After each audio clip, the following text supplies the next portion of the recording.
নমস্কার, আমি তনুশ্রী। আজ আমি বাঙালির প্রিয় ছ্যাঁচড়া রেসিপি নিয়ে এসেছি। তার জন্য আমি নিয়েছি কাতলা মাছের মাথা এবং সেটাকে ভালোভাবে আমি ভেজে নিয়ে ভেঙে নিয়েছি।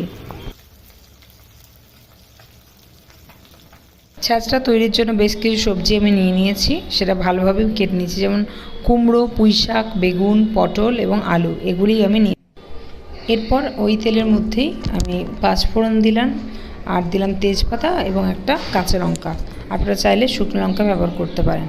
এরপর আমি দিয়ে দেবো পেঁয়াজ কুচি।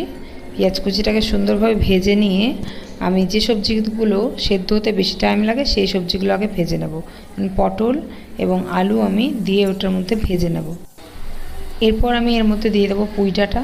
কারণ পুঁই ডাঁটাটাও ভাজতে বেশ অনেকটাই টাইম লাগে, সেদ্ধ হতে একটু টাইম লাগবে, আর নুনটাও বেশ ভালোভাবে ঢুকবে, তাই পুঁই ডাঁটাটা আগে দিয়ে দিলাম সামান্য একটু নুন এবং হলুদ গুঁড়ো।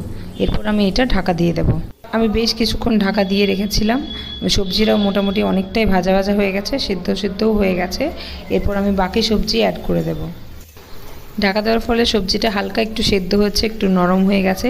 এবার আমি বেশ কিছুক্ষণ ভেজে নেব হালকা আছে।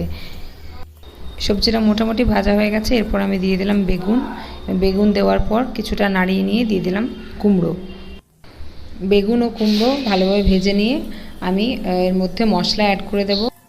বেগুন ও কুমড়ো দেওয়ার পর বেশ কিছুক্ষণ ভালোভাবে ভেজে নিয়েছি। এরপর আমি দিয়ে দিলাম আদা বাটা, রসুন বাটা, একটু জিরে গুঁড়ো, একটু ধনে গুঁড়ো আর একটু হলুদ গুঁড়ো, আর নুন আর চিনি স্বাদ মতো। এরপর হালকা একটু জল দিয়ে বেশ কিছুক্ষণ কষিয়ে নেব। কষিয়ে নেওয়া হয়ে গেলে এর মধ্যে আমি পুঁই শাকটা অ্যাড করে দেব। যেহেতু পুঁই শাকটা খুব তাড়াতাড়ি সেদ্ধ হয়ে যায়, তার জন্যই আমি পুঁই শাকটা সবার শেষে দিলাম। এরপর আমি সব মশলা সহ সব কিছু সুন্দরভাবে টাইম নিয়ে কষাবো। যতটা সময় আমি মশলা কষানোতে দিতে পারবো, আমার রান্নার টেস্ট কিন্তু ততটাই ভালো আসবে। আমি সবজির সাথে মশলা খুব সুন্দরভাবে ভালোভাবে টাইম নিয়ে মোটামুটি 10-12 মিনিট ধরে টাইম নিয়ে আমি মশলা কষিয়ে নিয়েছি। এরপর আমি দিয়ে দেবো ভেজে রাখা মাছের মাথা দেওয়ার পর আমি আরও একটু কষিয়ে নেব সুন্দরভাবে, যেন মাছের মাথাটা পুরো মিশে যায় রান্নার সঙ্গে। এরপর আমি দিয়ে দেবো একটু জল দেওয়ার পরে বাকি যেটুকু সেদ্ধ হতে আছে সেটুকু সেদ্ধ হয়ে যাবে। আমি ঢাকা দিয়ে দেব।